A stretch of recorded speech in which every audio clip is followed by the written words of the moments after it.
First time ko magluto ng putong maya. Ito siya. Yan. Ang nilagay ko lang pala dito is luya, tsaka gata.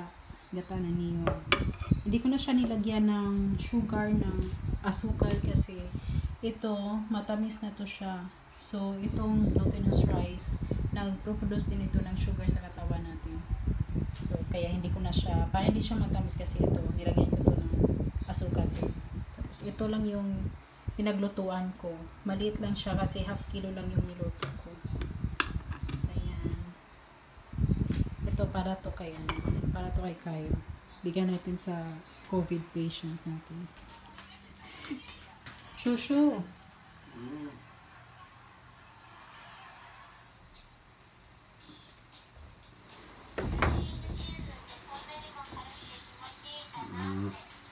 He is naked. Thank you, Shushu. But not just that. Ito, cacao.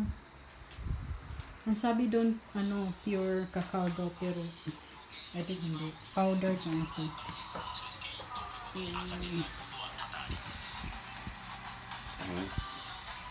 You have your spoon already there.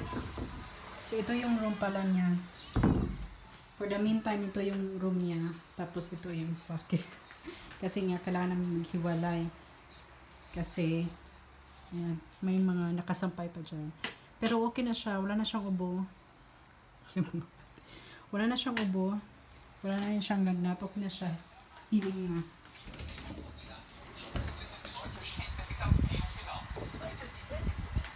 Exercise.